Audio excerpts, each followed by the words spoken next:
Olá, bom dia amigos e amigas aqui do canal Dica de Hoje. Hoje é quarta-feira, dia daquele vídeo sem enrolação, e eu realmente fiquei na dúvida hoje de qual empresa eu ia falar, porque chegaram duas perguntas muito boas. Uma sobre a Zetec e outra sobre a AS Brasil. Então vamos tentar juntar as duas e colocar no mesmo vídeo, trazendo ali uma ou duas informações sobre o resultado de cada uma delas para vocês entenderem o que aconteceu com cada uma. Espero que vocês gostem do vídeo nesse formato. Curtam o vídeo, se inscrevam no canal, comentem ali embaixo se vocês gostam de Zetec, de AS Brasil, duas empresas que pagam bastante dividendos, e logo depois da vinheta a gente já começa.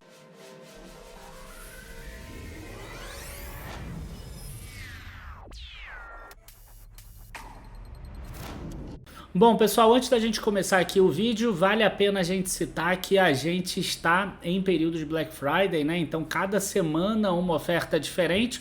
No link aqui de baixo, você consegue ver a oferta dessa semana, e a gente tem colocado um QR Code aqui em cima também, que fica muito legal para a pessoa que está vendo numa televisão e etc. É só colocar ali o próprio QR Code, já que não tem aquele link da descrição embaixo para clicar em cima. Vamos lá. Pessoal, vamos aproveitar para começar falando sobre a Zetec, né? Perguntaram o que eu acho de Zetec. Primeira coisa que eu acho de Zetec é o seguinte: ainda está muito nebuloso como é que vai ficar a empresa depois da morte do Ernesto Zarzuri em 2021, que foi o fundador da Zetec, que fez a empresa crescer e ter esse nível que ela tem hoje. E para vocês entenderem qual é o meu grande medo, se você olhar a parte operacional, a Zetec está maravilhosa, embora tenha tido aquele probleminha agora nesse trimestre, no quarto trimestre do funcionário que acabou morrendo ali, né, que caiu e tudo, mas há uma empresa que, olhando financeiramente, ela tem uma margem legal e etc. Agora, olha só o que está acontecendo no último ano com relação à dívida da Zetec, vocês vão entender qual é o meu ponto. No terceiro trimestre de 2022, a posição de caixa da Zetec era 411 milhões maior do que a dívida que a empresa tinha. No segundo trimestre de 2023, 3 trimestres depois, era 98 milhões. Aqui no terceiro trimestre de 2023 é 18 milhões já negativo, ou seja, a dívida já supera o caixa. Né? E por que é importante eu falar dessa forma aqui? A empresa ela consumiu 400 e poucos milhões de caixa a mais do que ela fazia normalmente. Por que isso é importante no caso da Zetec? Muitas empresas trabalham com dívida. O grande questão é que um dos grandes diferenciais da Zetec é que ela consegue fazer duas coisas importantes. Uma, comprar o terreno à vista, sem permuta, que é o que outras empresas fazem. E o segundo ela consegue financiar o seu próprio cliente. Então, você não precisa de um banco para financiar o financiamento imobiliário. A própria Zetec já faz esse tipo de transação. Então, o que a gente tem aqui no resultado financeiro, por exemplo? A gente vê aqui, ó, receitas financeiras da Zetec, ó, 28 milhões de reais, muito maior do que as despesas financeiras, 14 milhões. Segundo trimestre, ó, 35 milhões. No ano passado, 42 milhões. E isso é por quê? Porque ela tem aqui, ó, juros ativos sobre contas a receber de clientes. Vocês vão ver que esses juros ativos teve um número muito baixo, aqui 1 milhão e 600, que é muito menor do que 12 milhões e 10 milhões dos outros trimestres. E isso nada mais é do que impacto do IGPDI aqui de 4,14%. Então o meu ponto é o seguinte, tá? Essa parte da inflação é óbvio que vai retornar, né? Não vai ter deflação de 4% todos os trimestres no Brasil. Então a empresa vai ter ali uns 10, 12 milhões a mais de lucro nos próximos trimestres. A margem líquida dela vai recuperar. Agora, até que ponto ela consegue manter essa estrutura que ela sempre teve ao longo desse período, em que ela tinha uma vantagem competitiva, sendo que ela está consumindo mais caixa do que ela fazia antes. Ou seja, ela está se tornando uma empresa que tem dívida, o que antes ela não era. Então esse é o meu medo com a Zetec. Então eu tenho outras preferências nesse setor. Tá? E aí a gente pode passar para a AS Brasil. A AS Brasil, as pessoas me perguntam assim, se o lucro aumentou, por que a ação está caindo?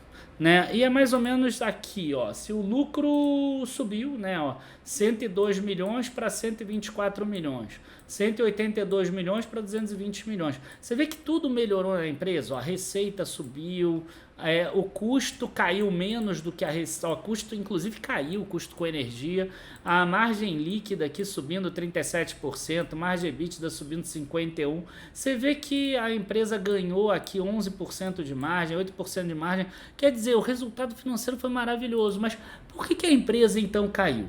E aí a gente precisa voltar em agosto. Muitas pessoas vão lembrar do apagão que teve em agosto. Agora, o que poucas pessoas sabem é como é que a ONS tratou esse apagão. E ela tratou dessa forma daqui. Né? Em 15 de agosto teve uma falha no Sistema Interligado Nacional que afetou todos os estados menos Roraima, e essa interrupção foi um dos eventos mais severos nos últimos 25 anos. Então, o que acabou acontecendo? Após o apagão, a ONS adotou, o ONS, né, o operador, ainda em agosto, uma abordagem mais conservadora na operação do sistema, reduzindo o limite de carga de 13 gigawatts para 8 gigawatts nas linhas de transmissão que levam energia das regiões norte e nordeste para os centros de consumo no sul e sudeste. Qual é o grande problema? As eólicas da AES Brasil estão no Rio Grande do Norte e no Ceará. Então ela teve ali um problema de curtailment, né, bastante grande, porque ela tem a capacidade instalada dela de energia 921 megawatts no Rio Grande do Norte, 108 megawatts no Ceará. Então isso trouxe um problema, trouxe um problema não, ainda não aparece esse problema no resultado tão grande assim, como vocês vão poder ver aqui, ó. A eólica ainda teve um aumento de margem operacional líquida de 120 milhões, mas o mercado tem um certo medo. Para vocês terem uma ideia, ó, a nova aquisição que a empresa fez de complexos eólicos gerou aqui, ó, 85 milhões a mais de margem líquida no trimestre. O início da operação comercial de Tucano, que é uma empresa que ela já tem toda a energia vendida por Power Purchase Agreement, ela tem aqui 34 milhões. Cajuína, que é uma operação que está um pouquinho mais atrasada e que deve entrar 100% até o final de 2024, mais margem de 7,2 milhões. Só que o curtailment aqui teve uma redução de 99,3 gigawatt-hora nesse sistema. Então, o que o mercado tem medo? O mercado tem medo que no terceiro trimestre foi 15 dias, 45 dias. No quarto trimestre, a gente deve ter 90 dias. O que melhorou? Ao longo desse período no quarto trimestre, aquela queda de 13 para 8 que o ONS colocou, ele já subiu para 10,8. Então já vai ter alguma incidência de melhora. Então as pessoas ficam falando, será que é a dívida que o mercado precificou e etc? Não. O que o mercado está precificando é essa parte operacional. Inclusive a questão de dívida, se você parar para analisar, a empresa ela melhorou o endividamento dela quando você olha no todo, né? Você vê aqui que o covenant dela, que era 3,35, caiu para 3,14. Então não teria sentido isso tudo ter a ver com a dívida. Então a AES Brasil, para mim, continua sendo uma ótima empresa. Para mim isso tudo isso tudo é pontual. Isso, na verdade, vai abrir muita oportunidade para que tenha mais leilão de linha de transmissão lá do Nordeste. Acho que ficou claro que o Brasil precisa de muito mais linha de transmissão para que elas não sejam sobrecarregadas. E, mesmo assim, o sistema ele pode trabalhar com um curtailment muito menor do que esse que a gente viu ali. Enfim, eu acho que é isso, gente. São duas ótimas empresas, as duas, é claro, têm os seus riscos, têm os seus problemas. Se você quiser esperar para comprar ações sem risco, você vai acabar pagando mais caro, ou pior, né? Você vai comprar ações em que você não conhece quais são os riscos, que eles ainda estão escondidos ali. Então, quando a gente consegue dizer qual é o risco, pelo menos eu me sinto muito mais tranquilo. Eu me sinto muito mais eu sei o que eu tenho que olhar.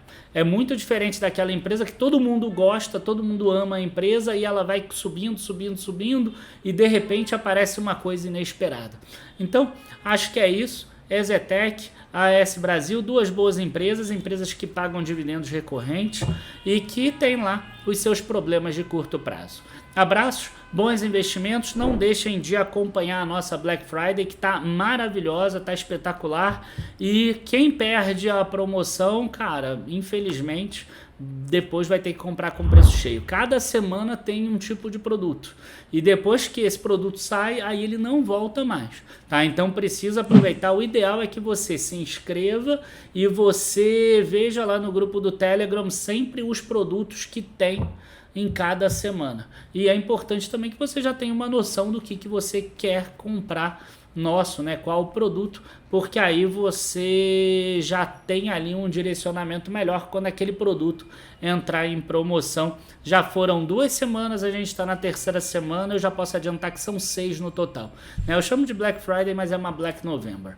Abraço, bons investimentos e até a próxima. Tchau, tchau, pessoal.